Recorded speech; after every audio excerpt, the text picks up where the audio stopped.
ముందుగా తండ్రి అయినటువంటి దేవాది దేవునికి నా హృదయపూర్వక వందనాలు. అలాగే చేరువచ్చిన మీ అందరికీ కూడా ప్రభు పేరిట వందనాలు తెలియచేసుకుంటూ ఒక చిన్న ప్రార్థన చేసుకుందాం.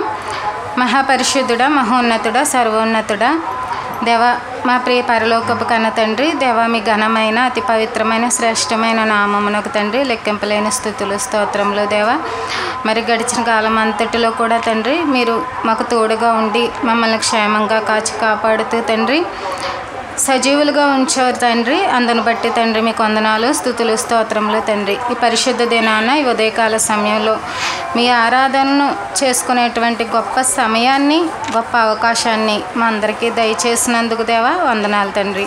అలాగే మా ప్రయాణంలో తండ్రి మీరు తోడుగా ఉండి సమయానికి మీ సన్నిధికి చేర్చినందుకు వందనాలు తండ్రి. తండ్రి చేరువచ్చినటువంటి మీ బిడ్డలందరినీ కూడా జ్ఞాపకం చేసుకోనండి. రావలసిన వారిని మరింకా సమయానికి తీసుకుని రమ్మని వేడుకుంటున్నాను తండ్రి. మరి ఇప్పటి వరకు పాటలతో మిమ్మల్ని మహింపరిచారు తండ్రి. వాక్య సందేశంలోనికి వెళ్చుండగా తండ్రి చెప్పుచున్న నాకు దేవ ఆత్మ సహాయాన్ని ఇవ్వండి, సమయోచితకు జ్ఞానాన్ని ఇవ్వండి తండ్రి. దేవ ఈ విశ్వాసంలో నడుస్తున్న కొలది, విశ్వాసమందు బలపడుతున్న కొలది తండ్రి దుష్టుడు అనేక రకాలుగా మాపై దాడి చేస్తుండగా తండ్రి మా బలం సరిపోని క్షణంలో, మేము శక్తిహీనులమైన క్షణంలో తండ్రి మీరు మమ్మల్ని విడిచిపెట్టగా తండ్రి దేవా మీ శక్తితో నడిపిస్తారని, మీ బలంతో మమ్మల్ని బ్రతికిస్తారని, మాకు జీవాన్ని దయచేస్తారని తండ్రి మీ సహాయం నిమిత్తమే అర్థిస్తున్నాము, వేడుకుంటున్నాం నాయన తండ్రి.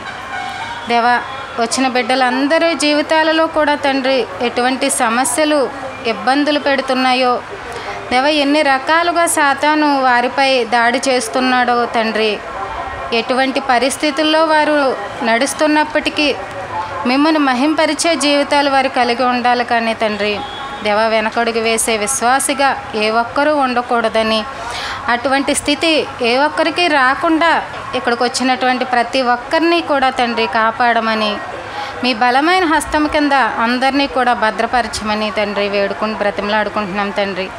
దేవా మరి వాక్య సందేశంలో నాకు చివరి వరకు కూడా మీరే సహాయం చేయండి నాయన తండ్రి. మరి ఎన్నో సమస్యలతో నలిగిపోతూ ఉండగా మా మనసు వాటిపై ఉండక కేవలం మీపై, మీ వాక్యపు ధ్యానంపై తండ్రి జ్ఞానపు మాటలపై మాత్రమే కేంద్రీకరించగలిగే శక్తిని దయచేయండి నాయన తండ్రి. దేవ వినబడుతున్నటువంటి మాటల ప్రకారంగా సంఘం మరింతగా బలపడాలి, స్థిరపడాలి. అట్టి కృపను తండ్రి వారందరిపై కూడా దయచేయమని వేడుకుంటూ ఈ ప్రార్థన మా ప్రభువును మా రక్షకుడునైన యేసుక్రీస్తు వారి పేరిట అడిగి వేడుకుంటున్నాం పరమ తండ్రి, ఆమెన్.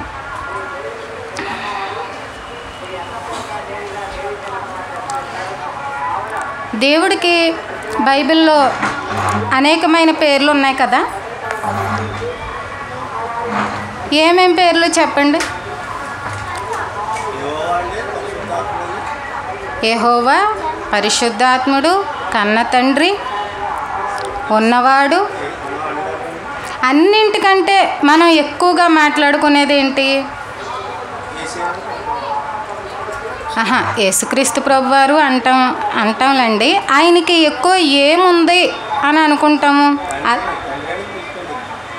దయ, మనుషులపై ప్రేమ ఉంది. ఆ దయ ఉంది కాబట్టే లోకానికి క్షమాభిక్ష పెట్టడం జరిగింది. ప్రతి ఒక్కరిని క్షమించి తన దగ్గరకు చేర్చుకోవడం జరిగింది. అంటే దయామయుడు అంటే అనేకమైన పేర్లు ఉన్నాయి దేవుడికి. వాటిలో ఒకటి దయామయుడు, దయ కలిగినవాడు, దయ చూపేవాడు, దయ అనే వర్షాన్ని కురిపించేవాడు. ఇప్పుడు దయ అంటే ఏంటి అర్థం? ఈ పేరు ఊరికే బాగుందని పెట్టబడిందా, లేకపోతే నిజంగానే మన దేవుడికి ఉందని, ఆ లక్షణం ఉంది, దయ చూపే గుణం ఉంది కాబట్టి పెట్టబడిందా? ఉంది కాబట్టే, అంటే తండ్రిలో ఆ దయ చూపే లక్షణం ఉంది కాబట్టే, దయ చూపిస్తాడు కాబట్టే సర్వప్రపంచంపై ఆ పేరు పెట్టబడిన. తప్పితే ఈ పేరు ఎవరికైనా సూట్ అవుద్దా పెడదామంటే? అసలు ఏ మనిషి కూడా అర్హుడు కాదు. కేవలం అది తండ్రి అయిన దేవుడికి మాత్రమే ఉన్నటువంటి పేరు. దయ అనగానే అసలు ఏంటి అర్థం? ఎందుకు ఆయనకి దయ చూపడం అంటే ఎలా చూపిస్తున్నాడు ఇప్పుడు అంటే ఏంటి అర్థం? దయతో ఏం చేస్తున్నాడు? ప్రజల్ని పోషిస్తున్నాడు, రక్షిస్తున్నాడు, కాపాడుతున్నాడు. ఇంకా అంటే ఏదో ఇవ్వాలి. దయతో నీకు ఇది సహాయం చేశాను, దయతో దయ తలచి నీకు మేలు చేశాను, దయ తలచి నీకు ఉపకారం చేశాను అని ఏదో ఉండాలి. అప్పుడు దేవుడు దయ కలిగిన వాడు, దయ చూపేవాడు అని మనం నమ్ముతున్నాం కదా. ఆయన మరి మనిషికి ఎన్ని విధాలుగా చూపిస్తున్నాడు దయ అనేది? చాలా రకాలుగా చూపించాలి, చూపిస్తున్నాడు కూడా. మనం గుర్తించామా అంటే కొన్ని విషయాలలో ఇచ్చి కొన్ని విషయాలలో ఇది ఇవ్వకూడనిది అని దేవుడు ఏమన్నా ఆపేస్తాడా? అలా అయితే దయ అని అనగలమా? దయ కలిగిన వాడు దేవుడు తండ్రి అని అనగలమా? లేదు. అంటే ఇప్పుడు ఒక మనిషిని పుట్టించాడండి. మనిషి పిల్లలు కావాలనుకున్నాడు కాబట్టి సృష్టించేసిన తర్వాత మనిషిని పుట్టించాడు. పుట్టించిన తర్వాత మనిషికి ఎన్ని కావాలి? బ్రతకాలంటే చాలా కావాలి కదా. ఆహారం కావాలి, వస్త్రాలు కావాలి, ప్రకృతిలో ఉన్న ప్రతిదీ పంచభూతాలు కావాలి. అంటే చాలా వాటిపై ఆధారపడి బ్రతుకుతాడు మనిషి. ఇవన్నీ ఇస్తే ఇవ్వగలడా దేవుడు? లేదా కొన్నింటిని ఇచ్చిన తర్వాత ఇది అసలు నువ్వు అడగడమే తప్పు, ఇప్పుడు నేను డబ్బు అడిగాను అనుకోండి, తప్పు అంటాడు. ఇప్పుడు అవసరమైతే ఇస్తాడు. అంటే అది దేవుడు దయ చూపించడం కాదా? దయ చూపడమే కదా. లేదు వేరే ఆస్తి ఏమన్నా అడిగాం అంటే అది కూడా దేవుడికి విరుద్ధమైనదా? దేవుడు దయ తలిస్తే వచ్చేదా? ఈ మాటలు మొదట్లో తెలుసుంటే ఎంతో బాగుండేది అనిపించింది. ఎందుకంటే అసలు ఆ పదాలు కోరుకోవడమే తప్పు, ఈ లోకపు సంపద ఆశించడమే తప్పు, లోకంలో ఏదో కావాలనుకోవడమే తప్పు అన్నట్టుగా కొంతమంది చెప్పడం జరిగింది. నిజానికి అసలు దేవుడు ఎక్కడా కూడా ఆ వెర్షన్లో చెప్పలేదు. ఎందుకంటే జీవితం ఇచ్చిన దేవుడికి జీవితంలో ఎన్ని కావాలో తెలుసు, మనిషికి ఎన్ని అవసరతలు ఉంటాయో తెలుసు, ఎలా ఏది లేకపోయినా మనిషి మనుగడ కొనసాగదని తెలుసు. కానీ మనకి అడగడం చేత కాలేదు, మనకి దేవుడిపై ఆధారపడడం చేత కాలేదు. ఒకవేళ ఏదైనా అడిగితే ఇది దేవుడికి విరుద్ధమేమో, తప్పైపోద్దేమో, అంటే ఇలా అడగకూడదేమో, అంటే ఎప్పుడూ పేద స్థితిలోనే ఉండిపోవాలి, ఎప్పుడూ భేద స్థితిలోనే ఉండిపోవాలి. ఇది అవమానం కదండి అలా బ్రతకడం నిజానికి. మరి ఎందుకు అలా అర్థం చేయించారు? అసలు చాలా నష్టపోయిన వాళ్ళు ఉన్నారండి ఈ బోధలో, ఈ తప్పుడు బోధలో పడి అనవసరంగా వదిలేసి అన్నీ పనుల మీద చేతి పట్టు వదిలేసి ఉన్న టాలెంట్ని కూడా వదిలేసి జీవితాలు కోల్పోయిన వాళ్ళు కూడా ఉన్నారు, చాలామంది ఉన్నారు. కానీ ఆస్తి అనగానే, డబ్బు అనగానే దేవుడికి వ్యతిరేకమని, ఇప్పుడు సంపద అనగానే దేవుడికి వ్యతిరేకమని ఇలా చెప్పేయడం తప్పు కదా ఒక యాంగిల్లోనే. అంటే అప్పుడు దేవుడి దగ్గర మనం ఏమంటాము? అవి కోరుకోము. ఒకవేళ వచ్చినా అమ్మో దేవుడికి విరుద్ధంగా నేను ఆలోచిస్తున్నానేమో అనుకుని విడిచిపెడతాం. అప్పుడు కుటుంబాలు వెళ్తాయా? బ్రతకగలుగుతాయా? జీవితం కొనసాగుతుందా? లేదు. క్రీస్తును దేవుణ్ణి నమ్ముకున్న ఒక వ్యక్తి ఎదటి వాళ్ళ దగ్గర సహాయం తీసుకునేలా ఉంటే దేవుడికి మహిమ. అప్పుడు ఎదటి వాళ్ళకి సహాయం చేసే స్థితిలో ఉంటే అప్పుడు మహిమ. ఎంత గలిబిలి చేసేసారంటే దేవుడు వాక్యాన్ని చాలా అపార్థం చేసేసి, మీకు ఇది ఉంటే తప్పు, ఇది ఉండకూడదంటే ఎప్పుడు ఏడుస్తూ ఉండాలి, ఎప్పుడు అన్నీ కోల్పోయి ఉండాలి, ఎప్పుడు నష్టపోయి ఉండాలి. అంటే ఈ భేద స్థితిలోనే ప్రభువు ఎలా వచ్చాడు లోకానికి? పేదవాడిగానే కదా వచ్చాడు. ఆ ప్రభువుకే అవసరం లేనప్పుడు నీకేంటి ఇక్కడ బ్రతికేదంతా? ఒక 60 లేదా 70 సంవత్సరాలు. మరి 60 లేదా 70 సంవత్సరాల్లో ఒక్కరోజు ఏమీ లేకపోతే బ్రతికెళ్తుంది అని చెప్పగలమా? చెప్పలేం కదా. బైబిల్ చెప్పలేంది సొంత ఆలోచనలకి, వాళ్ళ స్వార్థపూరితమైన ఆలోచనలతోటి కొన్ని బోధలు జరిగాయి. అందులో నష్టపోయిన వాళ్ళు నష్టపోయారు. ఆల్రెడీ జీవితాలు సర్వనాశనం కూడా అయిపోయాయి. నిజానికి ఇప్పుడున్న పరిస్థితులను బట్టి ఇప్పుడున్న జనరేషన్ అయినా మేలుకోవాలి అంటే ఆ మాటలు మనం గ్రహించాలి, పరిశీలించాలి ఖచ్చితంగా. అసలు దేవుడు దయతో ఏమిస్తానన్నాడు? మనుషులు పుట్టించి వదిలేస్తానని లేదు. మనుషుల్ని పుట్టించి వదిలేస్తే, పట్టించుకోకుండా వదిలేస్తే వాళ్ళు బ్రతకలేరు. దయతో కొన్ని ఇవ్వాలి మనకి. ఆయన దయ చూపితేనే మనకు జీవితం కొనసాగుతుంది. ఆ దయతో ఏమి ఇస్తానన్నాడు, ఏమి కోరుకోవద్దన్నాడు, ఏది తప్పన్నాడు, ఏది జీవితానికి కావాలి అన్నాడు దేవుడు. మనిషి ఆలోచన మనం ఎప్పటికీ తీసుకోవద్దు, కానీ దేవుని ఆలోచన మాట ప్రకారంగా వెళ్తే ప్రతి ఒక్కరి జీవితం ఎక్కడా బాగుంటుంది, నిత్య జీవితానికి అర్హులుగా బ్రతకగలుగుతారు. మొదటిగా చూద్దాం, ఆదికాండం 4వ అధ్యాయం 1. ఆదాము తన భార్య అయిన హవ్వను కూడినప్పుడు ఆమె గర్భవతి అయి కయీనును కని, యెహోవా దయ వలన నేను ఒక మనుష్యుని సంపాదించుకున్నానెను. ఆగు చాలు. యెహోవా దయ వలన ఎవరు సంపాదించుకున్నారంట? ఎవరా మనిషి? కయీను. హవ్వమ్మకి మొదటి కుమారుడు పుట్టినప్పుడు, కయీను పుట్టినప్పుడు ఆదాము దయ కాదా ఇక్కడ? కాదు. మూలానికి వెళ్ళి ఆలోచిస్తే మనిషి దయ కాదు ఇక్కడ. దేవుడు దయ చూపడం వలన ఒక బిడ్డ పుట్టింది. అంటే ఎవరికైతే ఈరోజు గర్భఫలం కలుగుతుందో వాళ్ళకి ఎవరి దయ ఉన్నట్టు? దేవుడి దయ ఖచ్చితంగా ఉండవలసిందే. ఒక మనిషిని సంపాదించుకున్నానంటే ఒక మనిషిని పుట్టాడు నాకు, ఒక మనిషి పుట్టింది నాకు అంటే దేవుడి దయ ఉండాలి. పుడితే అయిపోయింది అప్పుడు. దీన్ని కన్ఫర్మ్ చేసుకోవడానికి ఇంకొక మాట, దేవుడు దయ లేకపోతే ఎలా ఉంటుందో ఒకసారి చూద్దాం ఇదే విషయంలో. అదే ఆదికాండం 20:18 కూడా చదవండి.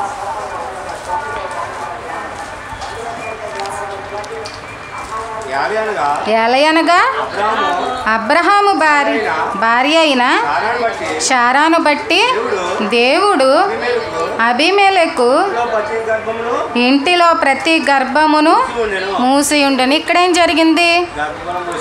గర్భఫలం మూసేశాడు. అంటే ఇక్కడ దేవుడు దయ ఉందా? దేవుడు దయ లేకపోవడం వలన ఇక్కడ ఏం జరిగింది? పిల్లలు పుట్టడం ఆగిపోయారు. అంటే గర్భాలు మూసేసినప్పటికీ, అంటే తెరవాలంటే ఎవరు తెరవాలి? దేవుడే. ముయ్యాలంటే ఎవరు ముయ్యాలి? దేవుడే. అంటే ఇది మొత్తం ఎవరి చేతిలో ఉంది? ఈ మనిషి పుట్టుక అనేది దేవుడి చేతిలో ఉంది. మొదట దేవుడి దయ వలన మనం పొందుకునేది ఏంటి? గర్భఫలము. ఫస్ట్ పాయింట్ ఇది. ఇప్పుడు మనిషి పుట్టాడండి, అయిపోద్దా? జీవితం అయిపోద్దా? ఎన్ని కావాలి? పుట్టిన దగ్గర నుంచి ఎన్ని కావాలి? అంటే ప్రతిది చాలా కావాలి కదా. మనకు తెలుసు మనిషి పొద్దుట లేచిన దగ్గర నుంచి సాయంత్రం పడుకునే వరకు ఎన్నో అవసరాలు, ఎన్నో పనులు, ఎన్నో బరువులు, ఎన్నో బాధ్యతలు. ఇవన్నీ జీవితం ఇచ్చేసాను, భూమిపై ప్రకృతిని చేశాను, వెళ్ళి బతికే అంటే బతికేస్తాడా? బ్రతకలేడు. కొన్ని కావాలి, దేవుడు ఇవ్వాలి. అది ఆ విషయంలో కూడా. మరి ఎందుకు ఈ విషయాలు మనకు చెప్పలేదు మొదట్లో? ఈ వాక్యంలోనే, బైబిల్లోనే ఉంది కదా. కేవలం ఒక్క ధనవంతుడిని తీసుకొచ్చి, ఇదిగో ధనవంతుడు పరలోకానికి వెళ్ళలేదు కాబట్టి ఎవ్వరికి డబ్బే ఉండకూడదు, ధనవంతులే అవ్వకూడదు, ఈ లోకంలో పేద స్థితిలోనే ఉండిపోవాలి, నీకో చదువు ఉండకూడదు, నీకో పని ఉండకూడదు, నీకో డబ్బు ఉండకూడదు, నువ్వు ఒక బంగారం ఆశించకూడదు, నీకు ఆస్తిపాస్తులు చెప్పిన వాళ్ళకి లేవా ఇవేమీ? ఎందుకు లేవండి బాబు? చెప్పారంతే కబుర్లు పాడు చేయడానికి. అయితే వద్దని దేవుడు చెప్తే వదిలేద్దాం. నిజానికి ఇవేమీ ఇవ్వను, పరలోకం కోసం బ్రతుకు అన్నాడు అనుకోండి, పుట్టిన దగ్గర నుంచి ప్రభువా పరలోకం కావాలి, పరలోకం కావాలి, నిత్య జీవితం కావాలని ప్రార్థిస్తే వచ్చేస్తుందా? ఈ జీవితం వెళ్ళాలి కదా. ఇక్కడ జీవితం వెళ్తూ ఉండాలి, జీవనం కొనసాగుతుండాలి. ఆ జీవితంలో విశ్వాసంలో నిలబడాలి. మళ్ళీ అంటే ఆత్మను రక్షించుకోవాలి, విశ్వాసంలో నిలబడాలి, ఇక్కడ నిలబడాలి. అలాంటప్పుడు విశ్వాసం అయితే ఎలా వస్తుంది? వాక్యం వింటే వస్తుంది. మరి ఇక్కడ జీవితంలో అవసరాలు ఎలా తీరుతాయి? అది అక్కడ ఇక్కడ అవసరాలు తీరాలన్నా దేవుడు దయ ఉండాలి. మరి దేవుడు నేను దయ చూపను, నీకు నీ నోటికి తిండే పెట్టను అనుకునేవాడైతే ఎంత విశ్వం చేసేవాడా సృష్టిని? నీకు ఊపిరి ప్రాణాన్ని ఇవ్వను అంటే ఎంత సృష్టి చేసేవాడా? లేదు. ఏ విధంగా ఏ రకంగా వేరే ఇంకొక రకంగా ఎలా దయ చూపుతున్నాడో ఒకసారి చూద్దాం. సంఖ్యాకాండం అంటే ఇప్పుడున్న వాళ్ళైనా దయచేసి వదిలేసుకోకండి, అది తెలియచేయడం కోసం. నష్టపోయిన వాళ్ళు ఎలాగ నష్టపోయారు. సంఖ్యాకాండం 18వ అధ్యాయం 7-8. కాబట్టి నీవును నీ కుమారులను బలిపీఠపు పనులన్నింటి విషయంలోనూ అడ్డతెర లోపలి దాని విషయంలోనూ యాజకత్వపు జరుపుచు సేవ చేయవలెను. దయచేతనే మీ యాజకత్వపు సేవ నేను మీకిచ్చి ఉన్నాను. అన్యుడు సమీపించిన ఎడల మరణ శిక్ష నందును. ఇక్కడ ఆగండి. దయచేత ఏమిచ్చాడంట దేవుడు? యాజకత్వపు సేవ ఇచ్చాడు. ఎవరికి ఇచ్చాడు? ఆ పైన ఫస్ట్ నుంచి చదివినట్లయితే అహరోనికి మొట్టమొదట పని ఎవరికి అప్పగించారు? మొట్టమొదట సేవ అనేది అహరోనికి, అతని కుమారులకి యాజకత్వపు సేవ ఇవ్వబడింది. ఇది ఏముంటే వస్తుందంట? దయచేత. అంటే దేవుడు దయచేత నీకు పని ఇస్తున్నాడయ్యా బాబు, ఆ పనిని పోగొట్టుకోవద్దు అంటే ఇక్కడ సేవ అని ఉంది కదండి. అంటే పని అంటే ఓన్లీ దేవుడి సేవ అని అప్లై చేస్తారా? అంటే ఇక్కడ యాజకత్వపు సేవ అని ఉంది కదా, అది కూడా చెప్తాను. దేవుడి పనా లేకపోతే ఇక్కడ పనా అని ముందు మనకు వస్తుంది. ఇక్కడ మాత్రం సిచ్యువేషన్ ఎలా ఉందంటే అహరోను కుమారులకి ఏం అప్పగించాడు? సేవ అప్పగించాడు. అది కూడా ఏముండాలంట? దయ ఉండాలంట. ముఖ్యంగా దేవుడు దయ చూపిస్తే నువ్వు సేవలో వాడబడతావు. ఏ సేవ అది? దేవుని సేవ, యాజకత్వపు సేవ. అంటే కేవలం దేవుడి పనికి మాత్రమే దేవుడు దయ చూపిస్తాడా? మిగతా పనులకు దేవుడు దయ చూపించడా?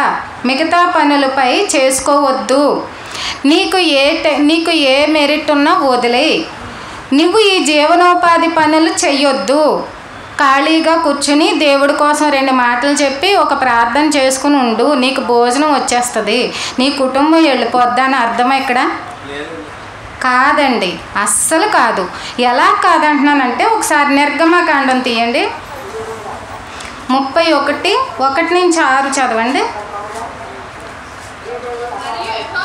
మరియు యెహోవా మోషేతో ఇట్లనెను, చూడుము, నేను యూదా గోత్రములో హూరు మనవడును ఊరు కుమారుడైన బెస్లెలు అను పేరు గలవారిని పిలిచి తిని విచిత్రమైన పనులను కల్పించుటకును బంగారుతోనూ వెండితోనూ ఇత్తడితోనూ పని చేయుటకును పొదుగుటకై రత్నములను సానబెట్టుటకును కర్రను కోసి చెక్కుటకును సమస్త విధములైన పనులను చేయుటకును జ్ఞాన విద్యా వివేకములను సమస్తమైన పనుల నేర్పును వానికి కలుగునట్లు వానిని దేవుని ఆత్మపూర్ణునిగా చేసి ఉన్నాను. మరియు నేను దాను గోత్రములోని అహీసామాకు కుమారుడైన అహోలియాబుకు అతనికి తోడు చేసి తిని. ఇక్కడ అర్థమైందా? బాగా చదివారు, ఇక్కడ గమనించారు. ఇక్కడ పాయింట్ ఏంటనేది ఇక్కడ అంట ఏం పనులు. ఇప్పుడు ఇక్కడ ముందు మోషే గారికి నిబంధన మందస్సం తయారు చేయాలి కదా. ఆ నిర్మాణం ఎంత, ఎత్తు ఎంత, పొడవు ఎంత, వెడల్పు ఎంత అన్నీ వివరించారండి. ఎవరు? తండ్రి అయిన దేవుడు చెప్పారు మోషే గారికి. వివరించి ఇదిగో నేను ఎలాంటి కొలతలు అయితే చెప్పానో, ఎలాంటి వస్తువు, ఒక దీపవృక్షం ఉంది, నేను ఎలా చేయమన్నానో అలాగే చేయాలి, తేడా రాకూడదు. అందులో ఒక రొట్టెల బల్ల ఉంది, అందులో మందసంలో, అది నేను ఎలా చేయమన్నానో అలాగే చేయాలి. నీకు దర్శనంలో ఏదైతే చెప్తున్నానో కొలతలతో సహా, వాటికి పెట్టే హోల్స్తో సహా, వాటికి వాడే చెక్కతో సహా, అలాగే బంగారపు పూత పూయాలి పైన. ఏమైతే ఏ మెటీరియల్ వాడమంటే అదే వాడాలి, ఏ కొలతతో తీసుకోమంటే అదే తీసుకోవాలి, నేను నీకు చెప్పిన ప్రకారం చేయాలి, ఏది మార్పు జరగకూడదు అని దేవుడు ఆజ్ఞాపించేశాడు. చేసేవాళ్ళు ఉండాలా వద్దా? ఇప్పుడు పని గలవాళ్ళు ఉండాలి. ఇక్కడ పని చేసేవాళ్ళు ఉండాలి అంటే ఎవరు పడితే అప్పుడు నేను చేసే పని మీరు చేయగలరా, మీరు చేసే పని నేను చేయగలనా అంటే ఒక్కొక్కరికి ఒక్కో నైపుణ్యత ఉంటుంది. అందరూ అన్ని పనులు చేసేయలేరు. ఇక్కడ ఏమంటున్నాడు, బెస్లేలుకి ఇచ్చాను నేను, బెస్లేలు అనే ఒక అతన్ని పిలవండి. ఏం చేయాలంట? విచిత్రమైన పనులు కల్పించడానికి, ఇక్కడ బంగారు వెండి పూతతో చేయడానికి, రత్నాలు పొదకాలు కొన్ని వస్తువుల్లో ఆ రత్నాలు పొదగడానికి, వజ్రాలను సానబెట్టాలి, ఆ సానబెట్టడానికి, కర్రలను చెక్కాలి, సమస్త విధములైన పనులు. అంటే ఒక్క పని వచ్చింది ఇక్కడ? చాలా పనులు ఉన్నాయి. అంటే ఎవరికి పడితే వాళ్ళకి అప్పగించేయకండి ఈ పనులు. ఎవరిని ఎన్నుకోవాలి? బెస్లేలు అనే ఒక వ్యక్తిని తీసుకొచ్చి అతనికి నేనేమిచ్చాను? జ్ఞానం ఇచ్చాను, విద్యనిచ్చాను, వివేకాన్ని ఇచ్చాను, సమస్త విధములైన పనులు నేర్పునిచ్చాను. వారికి కలుగునట్లుగా ఆత్మపూర్ణునిగా చేశాను. అంటే ఇప్పుడు నీలో ఒక పనితనం ఉంది అంటే ఎవరివ్వాలి? దేవుడి దయది. నీలో ఒక టాలెంట్ ఉందంటే అది ఎవరివ్వాలి? దేవుడి దయ. నీలో ఒక ఎవరికీ లేని ఒక విలువైన గౌరవప్రదమైనటువంటి ప్రతిభ ఏదో ఉంది, నువ్వేదో సాధించగలవు, నీకేదో నైపుణ్యత ఉంది, నీలో తెలియని, నీకే తెలియని ఒక గుర్తింపు ఉంది అంటే ఎవరివ్వాలి? మరి ఇవి మట్టిలో కలిపేస్తారా? కలిపేయడమేనా? దేవుడు దయతో నేను అతనికి ఇచ్చాను కాబట్టి అతను చేయగలడు అని దేవుడు చెప్తున్నాడు. నా దయ చేత అతను సంపాదించుకున్నాడు.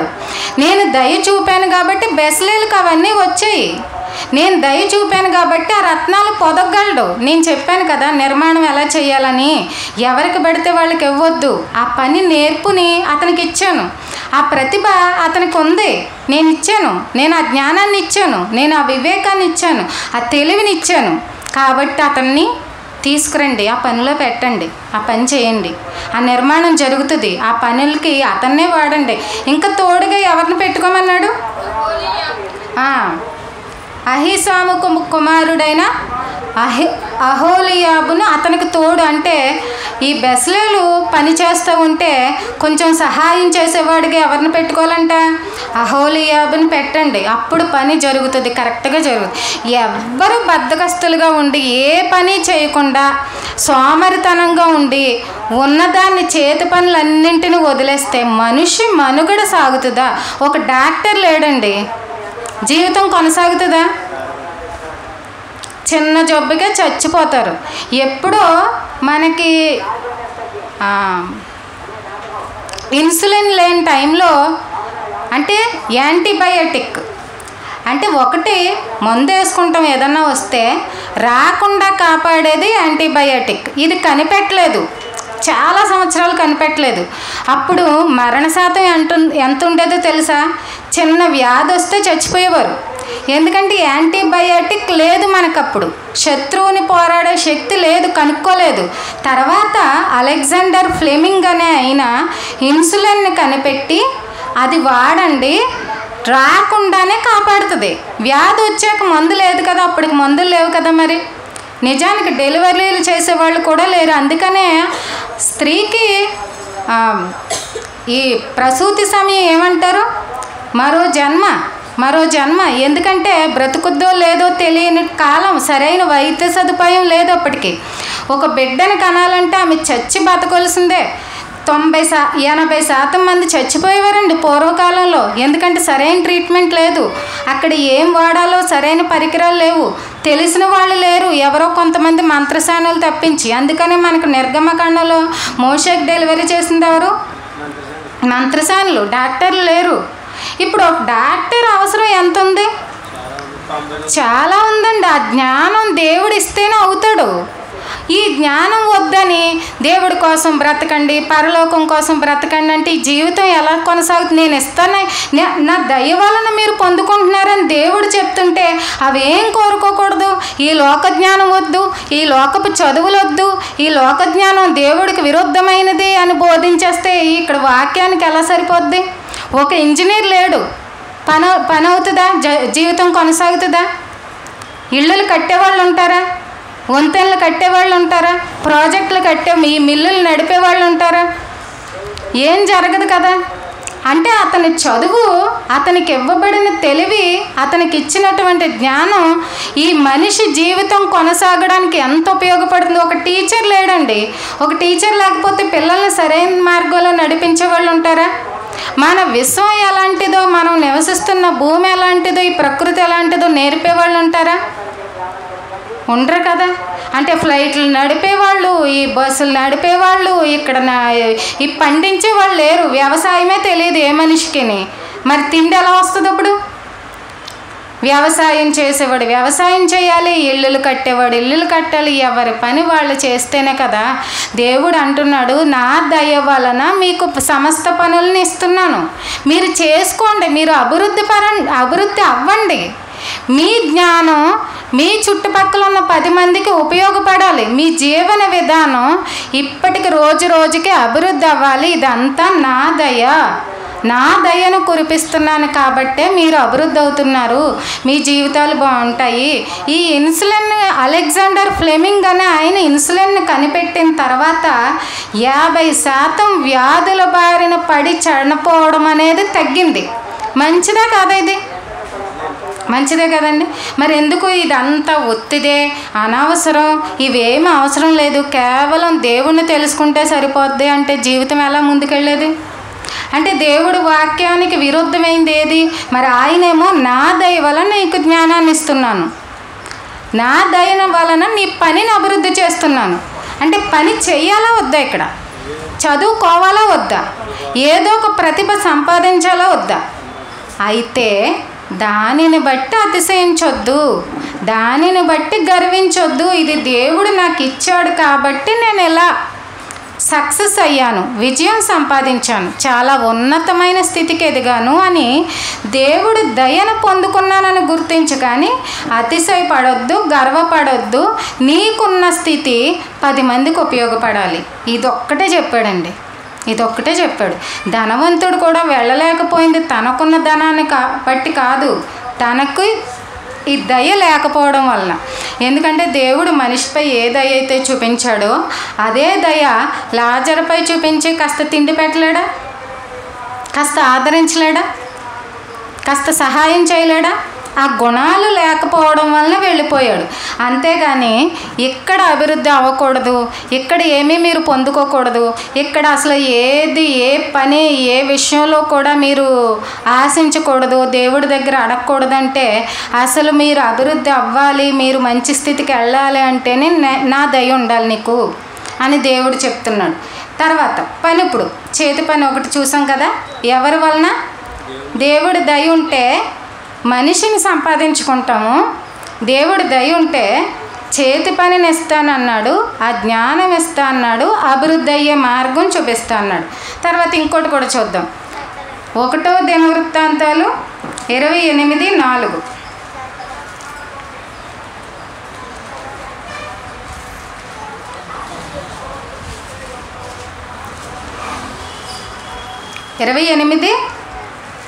చూడండి. ఇశ్రాయేలీల మీద నిత్యము రాజునయుండుటకు ఇశ్రాయేలీల దేవుడైన యెహోవా నా తండ్రి ఇంటి వారందరిలోనూ నన్ను కోరుకొనెను. ఆయన యోధా గోత్రపు వారిలో ప్రధానమైన ప్రధానమైనదిగా నా తండ్రి ఇంటిలో నన్నును ఏర్పరచుకొని నా యందు ఆయన దయ చూపి ఇశ్రాయేలీల మీద రాజుగా నియమించి ఉన్నాడు. ఇక్కడ ఎవరిని రాజుగా చేశాడంట? అర్థమైందండి? ఇశ్రాయేలీల మీద రాజుగా చేశాడంట. ఇక్కడ రాజు అయింది ఎవరు? ఫస్ట్ రాజు కాదు. ఇక్కడ సందర్భంలో రాజు ఎవరు అంటే దావీదు గారు. ఇక్కడ దావీదు రాజు అయ్యాడండి. అంటే మొదటి రాజు సౌలు దారి తప్పిపోవడం వల్ల మళ్ళీ రాజుగా ఎవరు నియమించాడంట? దావీదు ఏమన్నా అడిగాడా దేవుణ్ణి? నేను గొర్రెలు కాసుకోలేకపోతున్నాను, ఎన్నాళ్ళు నాకు ఈ బ్రతుకు, నాకు అసలు ఇంట్లోనే విలువ లేదు, నాకు అన్నదమ్ముల దగ్గర విలువ లేదు, నా తండ్రి దగ్గర కూడా విలువ లేదు, రాజుని చేసేయి అని అడిగాడా? లేదు. పోనీ రాజును అవుతాను అని ఎప్పుడైనా ఊహించాడైనా? లేదు. కానీ మరి ఎలా అయ్యాడంట? ఆయన దయ చూపించాడు. ఇక్కడ లాస్ట్ మాట చదివాం కదా, ఆయన దయ చూపి ఇశ్రాయేలీల మీద రాజుగా నన్ను నియమించాడని ఎవరు సాక్ష్యం చెప్తున్నారు? స్వయంగా దావీదే చెప్తున్నాడు. అంటే నేను కూడా ఎప్పుడు అడగలేదు, అసలు అవుతానని కూడా ఊహించలేదు. ఇప్పుడు అధికారం రావాలంటే ఎవరి దయ ఉండాలి? దేవుడి దయ ఉంటే నిన్ను ఒక అధికారిగా నిలబెడతాడు. నువ్వు ఒక ఎమ్మెల్యే అనుకోండి, మీరు అనుకుంటే అవ్వరు. నిజానికి నీకు అర్హత ఉంటే దేవుడి దయ తలిస్తే అవుతాడు. ఒక కలెక్టర్ అయిపోవాలనుకోండి, అనుకుంటే అయిపోరు. అది కూడా అధికారం ఎవరు ఇవ్వాలి?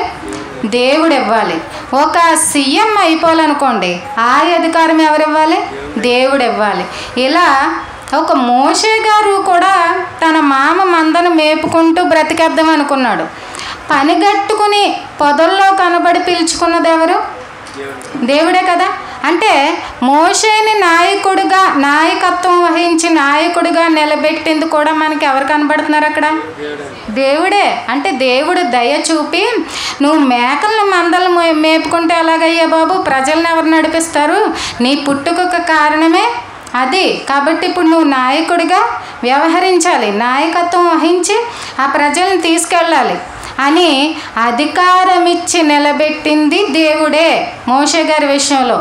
అలాగే ఇక్కడ దావీదు గారి విషయంలో కూడా నువ్వు గొర్రెల కాపరిగా కాదు, ఒక రాజుగా ప్రజలను ఏలాలి, నీకు అర్హత ఉంది, నువ్వు న్యాయం చేస్తూ ప్రజలను పరిపాలించగలవు అని ఇక్కడ కూడా అధికారం ఇచ్చి నిలబెట్టింది ఎవరు? దేవుడి దయ వల్లనే. మరి లోకాధికారాలు కూడా వ్యర్థమైనవేనా? విలువైనవండి. దేవుడే చెప్తున్నాడు, నా దయ ఉంటేనే నిన్ను ప్రజలపై నాయకుడిగా నిలబెడతాను, నా దయ ఉంటేనే నిన్ను ఏలే స్థితిలో, ఒక అధికారిగా ఉండే స్థితిలో, ఉన్నతమైన స్థితిలో పెడితే దేవుడికి మహిమది. మనిషి అడుక్కుంటూ ఉంటే దేవుడిని నమ్ముకున్నానని చాలా నీచమైన స్థితిలో, కింది స్థితిలో ఉండిపోతే దేవుడికి మహిమ కాదు.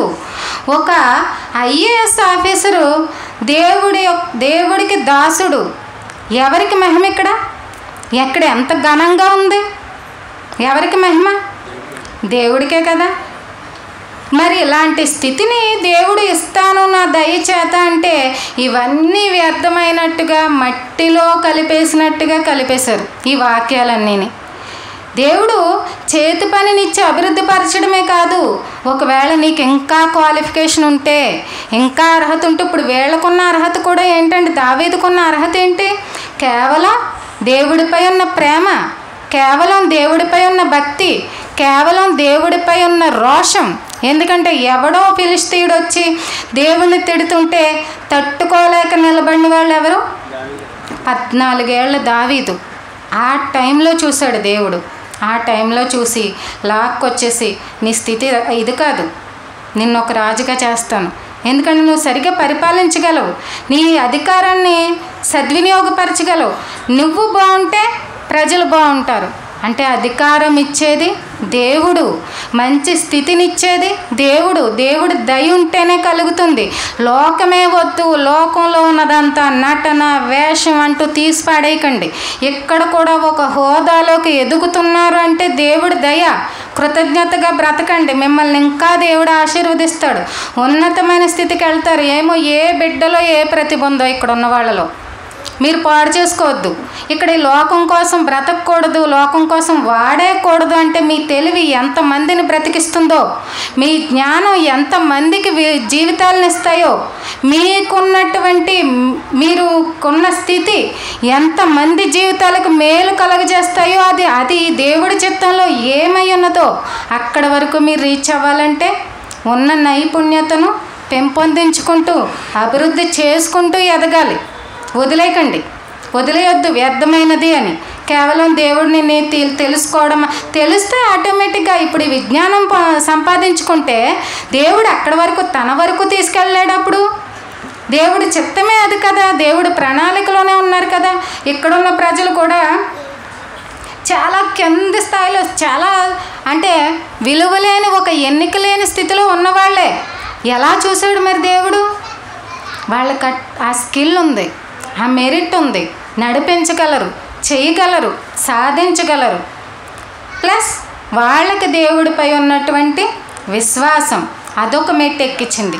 ఈ విధంగా దేవుడు అధికారం ఇవ్వాలన్నా కూడా దయ ఉంటేనే వస్తుంది.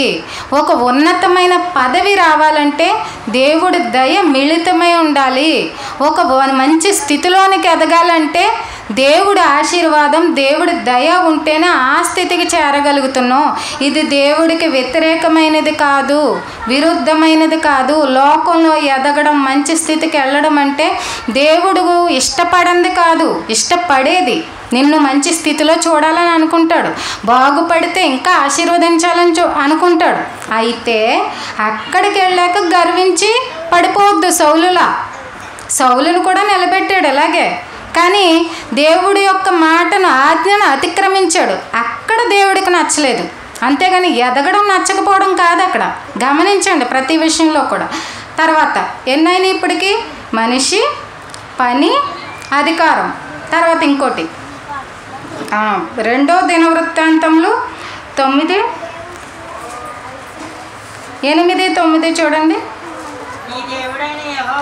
నీ దేవుడైన యెహోవా సన్నిధిని నీవు రాజువై ఆయన సింహాసనం మీద ఆసీనుడవై ఉండునట్లు నీ యందు అనుగ్రహము చూపినందుకు నీ దేవుడైన యెహోవాకు స్తోత్రములు కలుగునుగాక.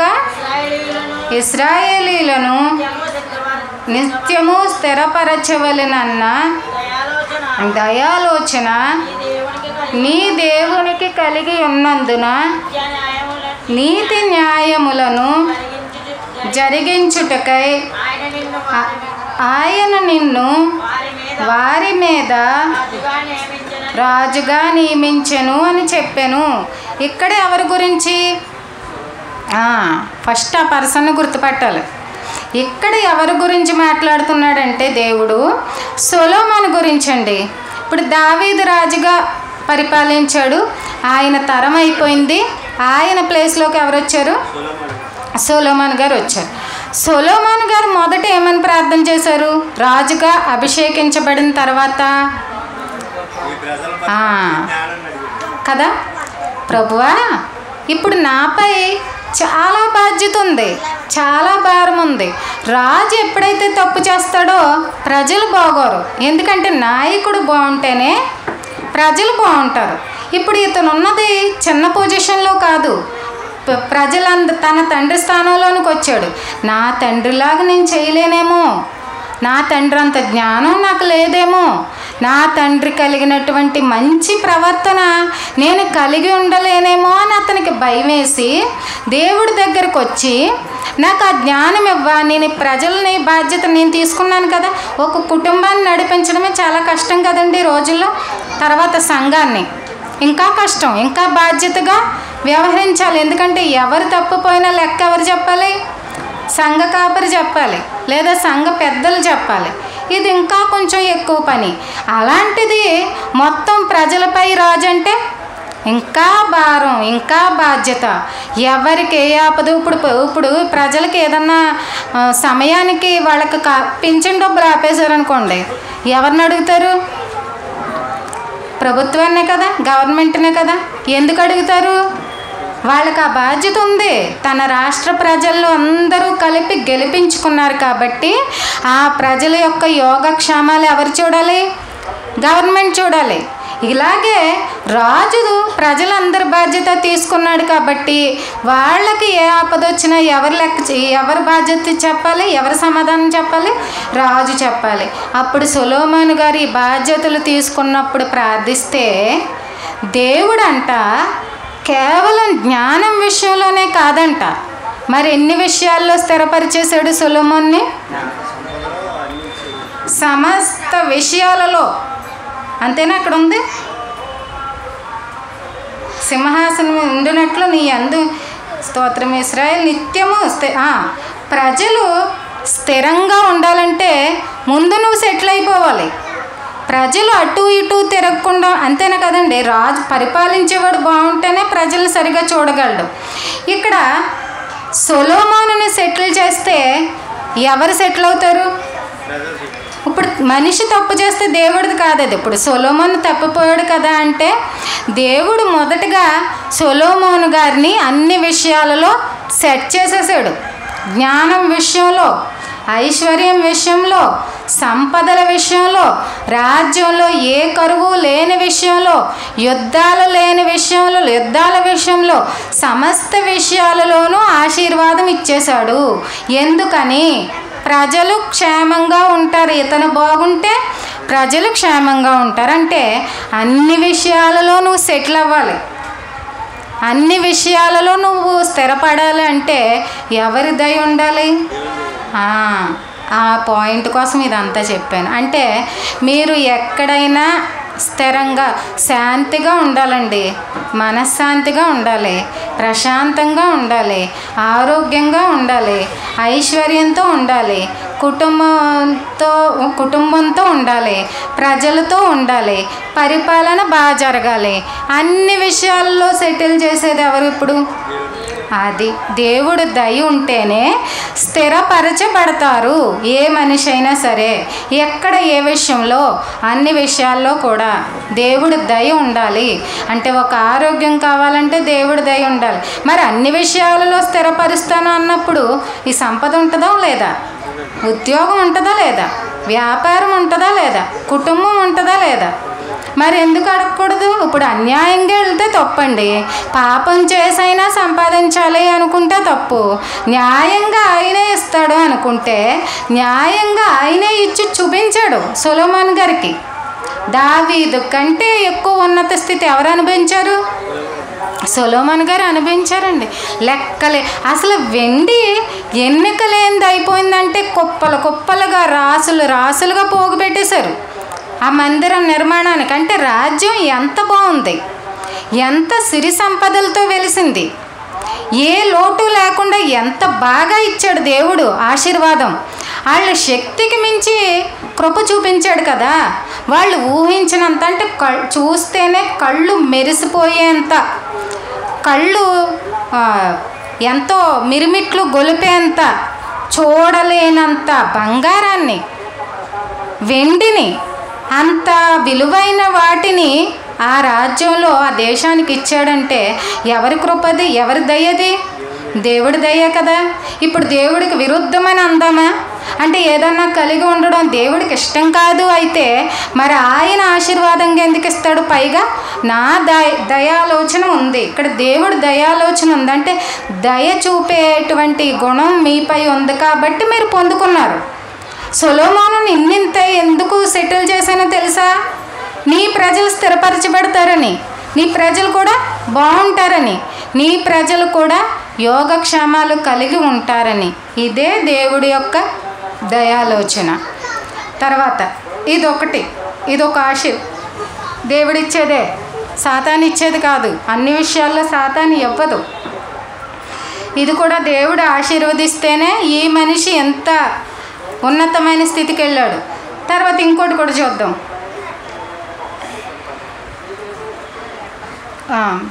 ఎజ్రా 9:9 చూడండి.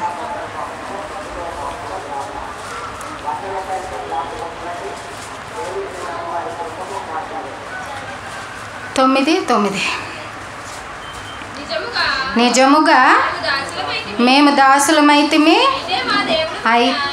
అయితే మా దేవుడైన నీవు మా దాస్యములో మమ్ముని విడువక పారసీక దేశపు రాజుల ఎదుట మాకు దయ కనపరిచి మేము తెప్పరిల్లునట్లుగా మా దేవుని మందిరమును నిలిపి దాని పాడైన స్థలములను తిరిగి బాగు చేయుటకును యోధా దేశమందు యెరూషలేము పట్టణమందు మాకు ఒక ఆశ్రయము ఇచ్చుటకును కృప చూపించితివి. ఇక్కడ ఆగండి. ఇక్కడ ఏం జరుగుతుందో అర్థమైందా? అక్కడ యెరూషలేము ప్రాకారాలు పడిపోయాయి. అయితే కట్టుకోండని ఎవరో ఒక ఆయన వీళ్ళకి పర్మిషన్ ఇచ్చాడు. ఎవరంట? పారసీకపు రాజు. ఈ ఎజ్రా గారు ఉన్నటువంటి కాలంలో ఈ యెరూషలేము ప్రాకారాలు పాడైపోయాయి అని తెలిసినప్పుడు ఎజ్రా గారు చాలా బాధగా దుఃఖంతో ఉంటే ఆ రాజు అతని యొక్క ఆవేదనను కనిపెట్టి సరే కట్టుకోండి అని పర్మిషన్ ఇచ్చాడు. అసలు మామూలుగా అయితే వాళ్ళు ఏమీ దేవుని సంబంధులు కాదు, దేవుడి కోసం దేవుడి యొక్క విశ్వాసంలో నడుస్తున్న వాళ్ళు కాదు. కానీ దేవుడి యొక్క కృప ఉండడం వలన ఈ పారసీకపు రాజు ఏం చేశాడు? ఎజ్రా గారికి అతని టీంకి, అంటే ఒక్కడి వల్ల అవ్వదు కదా ఈ ప్రాకారాలు కట్టడం. ఏమన్నారంటే, సరే మరి మీకు ఆరాధన ఆగిపోయింది కదా, మీ దేవాలయ మందిరాలు కూలిపోయాయి కదా. ఎందుకు కూలిపోయాయి అంటే అప్పటికే చాలా ముట్టడి చేయడం, యుద్ధాలు జరగడం, ఆ రాజులు అక్కడ ఉన్నటువంటి బంగారాన్ని విలువైన అదే సొలొమోను కట్టిన వజ్రాలు రత్నాలతో కదా పొదిగి చేశారు. చాలా విలువైన మెటీరియల్ని దోచుకోవడం అనేది జరిగింది. ఇప్పుడు పాడైపోయిన మందిరంలో ఆరాధనలు ఎలా జరుగుతాయి? బలులు ఎలా ఇస్తారు? ఈ ప్రజలు ఎలా వస్తారు? మళ్ళీ యాజకులు నిలబెట్టాలి, మందిరాన్ని నిలబెట్టాలి, ఆ గోడలన్నింటినీ ప్రాకారాలన్నింటినీ కట్టాలి. ఇదంతా ఉండిపోయిందని ఇతను ఎంతో దుఃఖపడుతూ ఉంటే ఆ రాజు పంపించాడండి. ఇది కూడా అంటే పాడైపోయిన ప్రాకారాలు కట్టి మరలా ఆరాధన జరిగించే పని చేయాలంటే ఎవరి వలన జరుగుతుందని చెప్పాడు ఇక్కడ. దేవుని దయ కృప చూపించితిని అంటే కృప చూపించితివి అని ఎజ్రా గారే ప్రార్థిస్తున్నారు. ప్రభువా, మాకు ఇక్కడి వరకు జరిగింది, మా ప్రజలకి ఏ ఆశ్రయము లేక ఏ ఆధారము లేక పడి ఉంటే నీ కృప వలన మరలా అవి పునరుద్ధరించడం, మరలా అవి తిరిగి కట్టడం జరుగుతుంది. కానీ ఇది మా వలన అయితే సాధ్యం కాదు, కేవలం మీ దయ వలన కృప వలన. ఇప్పుడు మనం ఎవరి ప్రాకారాలు కడతాము? దేవుడి దయ పొందుకొని మనకు ఆ పని ఉందా? లేదు కదా అంటారేమో. ఇక్కడ ఉన్నటువంటి భావం ఏంటంటే కేవలం గోడలు కట్టడం మాత్రమే కాదు. తర్వాత ఏం జరిగింది? మరలా వారు నిత్యము ఇశ్రాయేలు ప్రజలందరూ మరలా దేవుడి సన్నిధిలో నిలబడి మునుపటి వలె ఆరాధన కార్యక్రమాలు జరిగాయి. అంటే అక్కడ పడిపోయిన గోడలు కట్టారు, ఇక్కడ కూడా పడిపోయిన జీవితాలు ఎన్నో ఉన్నాయి. అవునా? ఎన్నో నాశనం అయిపోయిన జీవితాలు ఉన్నాయి. అవి తిరిగి కట్టాలి. తిరిగి కట్టే పని ఇవ్వాలి అంటే ఎవరి దయ ఉండాలి? దేవుడి దయ ఉండాలి. ఇప్పుడు అక్కడ ప్రాకారాలు అంటే గోడలు కాబట్టి వాళ్ళందరూ కట్టారు. జీవితాలు ఎలా కడతారు అంటే ఇదిగో ఇలాగే. అంటే దేవుడి వాక్కులు వినిపిస్తూ ఒక మనిషి పడిపోకుండా, ఒక మనిషి ఆత్మ నాశనానికి వెళ్ళిపోకుండా తిరిగి కట్టాలన్నా కూడా ఆ మనిషికి ఏముండాలి? దేవుడి దయ ఉంటేనే కట్టగలడు. దేవుడు దయ ఉంటేనే నిలబడగలడు. దేవుడు దయ ఉంటేనే ఆ స్థితిలో, ఆ స్థానంలో ఆ మనిషి ఉండగలడు. ఆ రోజు ఎజ్రా గారు ఉన్నారు, ప్రాకారాలు కట్టాడు, అనేక మంది జీవితాలు మరలా నిలబెట్టాడు. ఈరోజు సేవకులు చేసే పనే అది. ఎంతోమంది పాడైపోయిన జీవితాలు దేవుడు మాటలతో గోడలు కట్టి మరలా నిలబెడుతున్నారు. ఎక్కడ కూడా ఏం జరుగుతుంది? పునర్నిర్మాణం జరుగుతుంది. అంటే ఒక రకంగా దేవుడి పనికి, దేవుడి సేవకి నిలబడిన ప్రతి వ్యక్తిపై ఏముండాలి? మరలా దేవుడి దయ ఉండాలి. అంటే ఒకళ్ళు ఆశిస్తే వచ్చేదా? ఒకళ్ళు అనుకుంటే అయిపోయేదా? ఇంకొకరు ఇస్తే వచ్చేదా? పోనీ ఒక మనిషి ఇచ్చాడండి ఛాన్స్ ఇంకొకరికి, అలా అయ్యేదా? కాదు.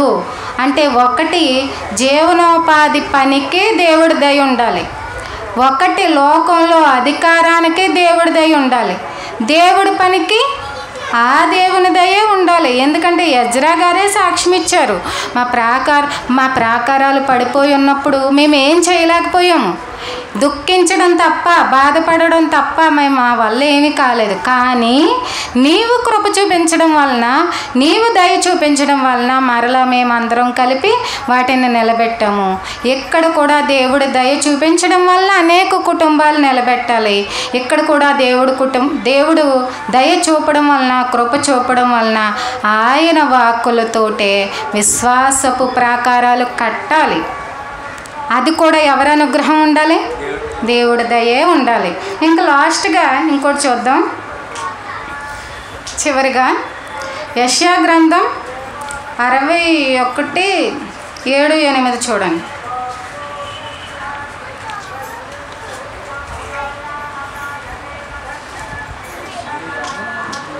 మీ అవమానమునకు ప్రతిగా రెట్టింపు ఘనత నొందుదురు, నిందకు ప్రతిగా తాము పొందిన భాగము అని అనుభవించి వారు సంతోషింతురు. వారు తమ దేశములో రెట్టింపు భాగమునకు కర్తలగుదురు. నిత్యానందము వారికి కలుగును. ఏలయనగా న్యాయము చేయుట యెహోవానగు నాకిష్టము. ఒకడు అన్యాయముగా ఒకని సొత్తు పట్టుకొనుట నాకు అసహ్యము. సత్యమును బట్టి వారి క్రియాఫలమును వారికిచ్చుచు వారితో నిత్య నిబంధన చేయుదును. ఇప్పుడు ఇంకొకటి కూడా ఆపోజిట్గా జరుగుతుంది.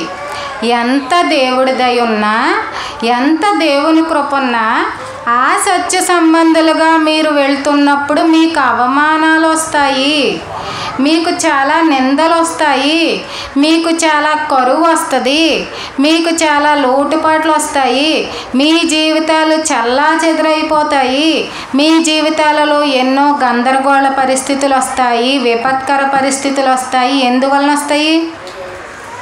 మరి అపవాది ఊరుకోడు కదా, ఎవరిని టార్గెట్ చేస్తాడు?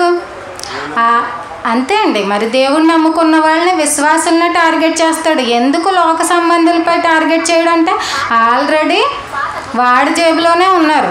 ఎందుకంటే ఇంకా సత్య సంబంధులుగా రాలేదు కాబట్టి వాళ్ళని పర్టిక్యులర్గా టార్గెట్ చేసే పనేమీ లేదు.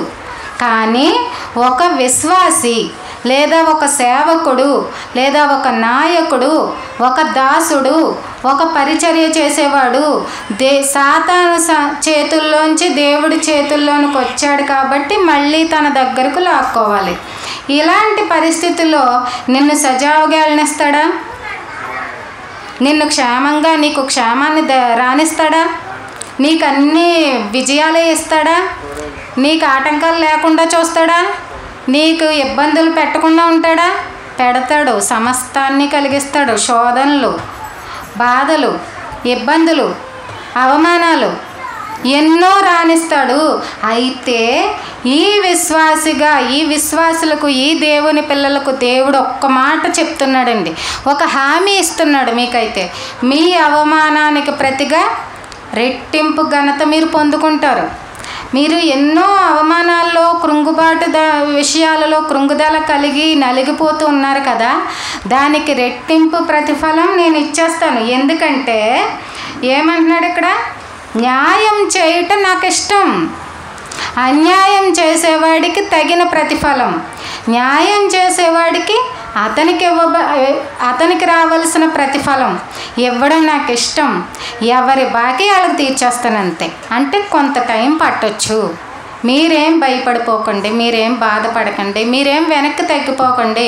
మీకు అవమానాలు వస్తే దానికి రెట్టింపు ఘనత పొందుకుంటారు, మీకు ఇబ్బందులు వస్తే దానికి రెట్టింపు ఆశీర్వాదం పొందుకుంటారు.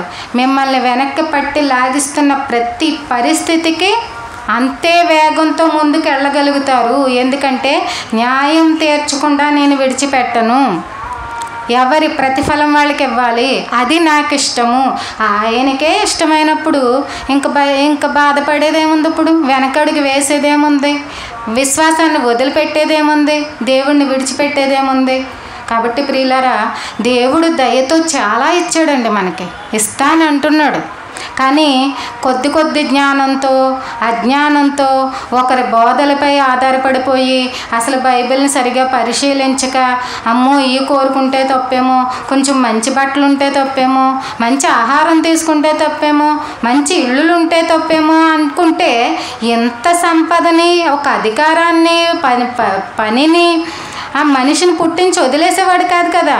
అంటే దేవుడికి మరి మనిషికి ఎన్ని అవసరతలు ఉంటాయో భూమిపైకి పంపించాక తెలియనంత అవివేక, పోని అంత చిన్నోడా, అజ్ఞాన అంటే మనం అడిగితే కానీ ఆయనకు తెలియదా? తెలుసు కాబట్టే కదా ఈ అనంతమైన విశ్వాన్ని చేశాడు. కానీ ఆధారపడడం తెలియలేదు, అడగడం తెలియలేదు, సరైన నిర్ణయాలు తీసుకోవడం తెలియలేదు, సరిగా బైబిల్పై అవగాహన లేకపోయింది. కాబట్టి ఒక విషయంలో సెటిల్ అవ్వలేకపోయాం, ఒక విషయంలో పట్టుకొని ఉండగలిగాం. కానీ ఇప్పుడు జనరేషన్ అలా చేయకండి. పిల్లలందరూ కూడా జీవితంలో మంచి స్థితికి ఎదగాలి, అదే దేవుడికి మహిమ. అలా ఎదగాలంటే మీకు ఏ స్కిల్ ఇస్తాడో దేవుణ్ణి అడగండి, మీలో ఏ నైపుణ్యత పెడతాడో దేవుణ్ణి అడగండి, మీలో ఏ ప్రతిభ దాగి ఉందో అది గుర్తించే స్థితి ఇవ్వమని దేవుణ్ణి ప్రార్థించండి. ఎందుకంటే మీ జీవితాలు మిమ్మల్నే కాదు, చుట్టూ ఉన్న వాళ్ళందరినీ వెలిగించాలి, ఎంతోమందికి మేలుకరంగా మారాలి. ఇప్పటికీ మనం క్రైస్తవ మిషనరీల గురించి ఎందుకు మాట్లాడుకుంటున్నాం? వాళ్ళు ఉగ్రవాదులనా? మేలు చేశారు, ఎవ్వరూ చేయలేని సేవ చేశారు, ఎంతోమంది చరిత్రలో నిలిచిపోయారు. ఎవరి ప్రేమను బట్టి? ఇది దేవుడి ప్రేమను బట్టి వాళ్ళు నిలబడమే కాదు, ఎంతోమంది రోగులకి సేవ చేయడం జరిగింది, ఎంతోమంది అనాథ బిడ్డలను ఆదరించడం జరిగింది, ఎంతోమంది లేని వాళ్ళకి సహాయం చేయడం జరిగింది. అసహ్యించుకోకుండా ఎన్నో పనులు చేశారండి, ఎన్నో కార్యక్రమాలు చేశారు. ఇప్పటికీ మరి క్రైస్తవ మిషనరీల చరిత్ర ఒక భాగంగా ప్రపంచ చరిత్రలో నిలిచిపోయింది అంటే ఇదే కదా. వాళ్ళే ఏమీ చేయకుండా, ఏమీ సాధించకుండా, ఏ పని చేయకుండా ఉంటే క్రైస్తవ్యానికి ఎంత గొప్ప పేరు వచ్చి ఉండేదా? క్రీస్తుకి ఎంత మహిమ తెచ్చి ఉండేవారా? కాబట్టి ఈ అజ్ఞానంలో ఉండకండి, ప్రతి విషయంలో ఎదగాలి, గర్వించొద్దు, ప్రతి విషయంలో ఎదుగు చూపించండి, ప్రతి విషయంలో సాధించి చూపించండి, అతిశయించొద్దు. కానీ ఒక్కటి మాత్రం గుర్తుపెట్టుకోండి, నెంబర్ 1 పొజిషన్కి వెళ్ళిన తర్వాత నా దేవుడి దయ నాపై ఉంది కాబట్టి నేను ఈ స్థితికి వెళ్ళాను. ఇప్పుడు నా దయ మరి కొంతమంది లేని వాళ్ళపై ఉండాలి, మరి కొంతమంది లేని ప్రజలకి నేను ఒక చేయూతనివ్వాలి. అలా చరిత్రలో నిలిచిపోవాలి తప్పితే మనమే అట్టడుగు స్థానంలో ఉండిపోయి ప్రభువా ప్రతిదానికి నాకు అది కావాలి, ఇది ఇవ్వాలి అంటే చేతగాని వాళ్ళు అయిపోతారండి, అసమర్థులం అయిపోతాం, సోమరితనం కలిగిన వాళ్ళగా దరిద్రతను పొందుకుంటాం. కాబట్టి నిలబడే విషయంలో, నిలబడగలిగిన సమయంలో కరెక్ట్ నిర్ణయం తీసుకోండి. మీరు చాలామందికి ఆదర్శవంతం కావాలి కానీ అవమానం పాలు కాకూడదు. ఒకరికి పెట్టే స్థితిలో ఉండాలి కానీ ఒకరిని అడిగే స్థితిలో ఎప్పటికీ ఉండకూడదు. అది దేవుడి చిత్తం అస్సలు కాదు. ప్రతి ఒక్కరూ అంత మంచి స్థితికి ఎదగాలని మరి వాక్యాన్ని బట్టి అందరూ కూడా మరి జీవితంలో స్థిరపడాలని దేవుడే సెటిల్ చేస్తాను, స్థిరపరుస్తాను అన్నప్పుడు ఆ ఆశీర్వాదం పొందుకోవడంలో తప్పే ఉందండి. అన్యాయంగా వెళ్ళకూడదు, అక్రమంగా వెళ్ళకూడదు, పాపపు ఆలోచనలు కలిగి బ్రతకూడదు. అంతేగాని దేవుడి నుంచి వచ్చే ప్రతి దయను పొందుకోవడం ఆయన పిల్లలుగా మనం అర్హులమే, మన బిడ్డలు అర్హులే. కాబట్టి ప్రతి ఒక్కరూ దయను సంపాదించుకొని మరి మంచి పొజిషన్కి, మంచి స్థితికి ఎదగాలని కోరుతున్న మాటలు ముగిస్తున్నాను. చిన్న ప్రార్థన. మహాపరిశుద్ధుడా, మహోన్నతుడా, సర్వోన్నతుడా తండ్రి, మీ ఘనమైన నామానికి తండ్రి లెక్కింపలేని స్థుతులు, స్తోత్రములు దేవా. ఎంతవరకు తండ్రి ఎన్నో మాటలు ఆలోచించడానికి మాకు ఇచ్చినటువంటి మరి ఆత్మ సహాయాన్ని బట్టి, విలువైన సమయాన్ని బట్టి తండ్రి వందనాలయ, స్థుతులు, స్తోత్రములు తండ్రి దేవా. మనిషిని పుట్టించి విడిచిపెట్టేలేదు ప్రభువా. ఎన్నో రకాలుగా మీరు దయ చూపిస్తూనే ఉన్నారు. కానీ ఆ మాటలన్నింటినీ మరుగున పెట్టి కేవలం అవసరం లేని విషయాలు తండ్రి మా కళ్ళ ముందు ఉంచి వాక్యాన్ని దేవా చాలా అపార్థం చేయించారు ప్రభువా. మా జీవితాలు ఈరోజు సమస్యల సుడిగుండంలో పడిపోయి ఎటెళ్లలో తెలియని పరిస్థితుల్లో చిక్కుకుపోవడానికి కేవలం ఆ బోధ చాలా పెద్ద కారణమైంది తండ్రి. మమ్మల్ని క్షమించండి తండ్రి. చాలా రోజుల వరకు ఈ సత్యాల్ని గ్రహించలేకపోయాం తండ్రి. అదే ముసుగులో ఉండిపోయాం తండ్రి. ఇప్పుడున్నటువంటి ఈ తరం పిల్లలు ఆ రకంగా ఉండిపోకూడదు దేవా. సంఘ బిడ్డలందరినీ జ్ఞాపకం చేసుకోనండి తండ్రి. మంచి స్థితికి ఎదగాలి, మంచి జీవితాలు పొందుకోవాలి దేవా. క్రైస్తవుడు అంటే పెట్టేవాడు దేవా, చేయూతనిచ్చేవాడు, కన్నీరు తుడిచేవాడని వారి క్రియల్లో నిరూపించాలి తండ్రి. అదే మేము కోరుకుంటున్నాం తండ్రి దేవా. ఆత్మీయ తండ్రిగా బిడ్డలందరికీ సహాయం చేయండి తండ్రి. దీవెనను కురిపించండి తండ్రి. మీ చిత్తమైతే మరి మా స్థితిగతులన్నింటినీ కూడా మార్చి సమాధానపరిచి మా జీవితాలకు నెమ్మదిని దయచేయమని తండ్రి వేడుకుంటూ ఈ ప్రార్థన మా ప్రభువును రక్షకుడునైన యేసుక్రీస్తు వారి పేరిట అడిగి వేడుకుంటున్నాం పరమ తండ్రి. ఆమేన్.